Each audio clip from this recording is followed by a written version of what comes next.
signs of global inflation slowing were positive for the world's equity markets. But be careful, the very early signs of global deflation are out there. Global deflation, combined with the Ukraine war, another potential war would be catastrophic. The Fed's favorite inflation index, the PCE core deflator climbed. But this was at the slowest pace in 2 years, plus 3.9% year-on-year in August. This is of course a positive sign. This was on the back of the September CPI figure in the Eurozone, which fell to plus 4.3% year-on-year. This was down from plus 5.2% year-on-year in August. Thus, certainly positive news, as it was the slowest rate of increase in nearly 2 years. Global bonds rallied on the news and the stock markets turned into an upbeat mood. There is still the wide expectation that a restrictive stance of monetary policy will continue for some time. But it is a big but the very early signs of global deflation are out there. The world's central banks must be aware of this. Keep in mind the lag time of increases in interest rates on the real economy is around 3 months. The expectation of the financial markets are a 19% chance that the FOMC will raise the funds rate by plus 25 basis points at the next FOMC meeting. The next meeting is set for November 1. Then a 39% possibility that the rate will be raised by plus 25 basis points at the December 13 meeting. Also keep in mind, will the Fed set the Fed funds rate, but the market determines the actual or effective rate. This currently sits at around 15 basis points below the Fed funds rate. This adds to the increasing speculation or expectation the FOMC will begin decreasing rates. The most likely scenario is that this will commence in the second half of 2024. All based on the continued forecast that the U.S. economy will experience a recession. In Europe, interest rates are likely to remain stable for a lengthy period of time according to the ECB. All depends on inflation. As mentioned, in September the Eurozone the CPI declined to plus 4.3% year-on-year. Down from plus 5.2% year-on-year in August, marking the smallest rate of increase in over 2 years. In addition, September core CPI declined to plus 4.5% year-on-year. Amazon, AMZN, fell 4% on Tuesday after being formally sued by the FTC in 17 states. AMZN is alleged to be engaging in anti-competitive actions to protect its monopoly position in online retailing. The lawsuit claimed that the e-commerce giant's actions barred competitors from lowering prices. Then, overpaid sellers, and prevented rivals from competing fairly. Amazon controls about 40% of the e-commerce business.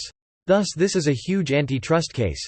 Amazon, AMZN, fell 4% on Tuesday after being formally sued by the FTC in 17 states. AMZN is alleged to be engaging in anti-competitive actions to protect its monopoly position in online retailing. The lawsuit claimed that the e-commerce giant's actions barred competitors from lowering prices. Then, overpaid sellers, and prevented rivals from competing fairly. Amazon controls about 40% of the e-commerce business. Thus this is a huge antitrust case. On to general aspects for the markets, as if the early signs of global deflation was not enough. The fast approaching shutdown of the U.S. government has been averted for the moment. Still, the near certainty of a U.S. government shutdown is a negative issue for stock markets. China's Vice Premier He Lifeng and Foreign Minister Wang Yi are exploring possible visits to Washington. They are preparing for a prospective summit between President Xi Jinping and President Biden.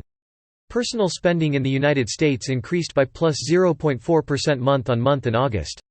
This was below the estimated plus 0.5% month-on-month. Personal income increased by plus 0.4% month-on-month in August, in line with expectations. The University of Michigan's Consumer Confidence Index was revised up by plus 0.4 to 68.1. This was above forecasts of no change at a steady 67.7. The September MNI Chicago PMI in the United States plummeted minus 4.6 points to 44.1. This fell way short of estimates of 47.6. Bond yields in the United States and Europe were mixed on Friday. The 10-year T-note yield increased by 0.8 basis point to 4.58%. In Germany, the 10-year German Bund yield dropped minus 9.1 basis points to 2.84%. While in the UK, the 10-year UK gilt yield declined by 4.7 basis points to 4.44%. Amazon, AMZN, fell 4% on Tuesday after being formally sued by the FTC in 17 states. AMZN is alleged to be engaging in anti-competitive actions to protect its monopoly position in online retailing. The lawsuit claimed that the e-commerce giant's actions barred competitors from lowering prices. Then, overpaid sellers, and prevented rivals from competing fairly. Amazon controls about 40% of the e-commerce business. Thus this is a huge antitrust case. All the graphs in this video are by BARCHART. If you are thinking of subscribing to BARCHART, my affiliate link is in the comments. Also included are my affiliate links to the online brokers, eToro, First Trade, and FX Primus. These videos give a quick overview of the US stock markets with a couple of stock ideas. Issued on Mondays and Fridays based on the underlying blog. Visit my blog site www.smartestdata.blog. If you like these videos, hit like and subscribe, it really does help the channel. See you in the next video.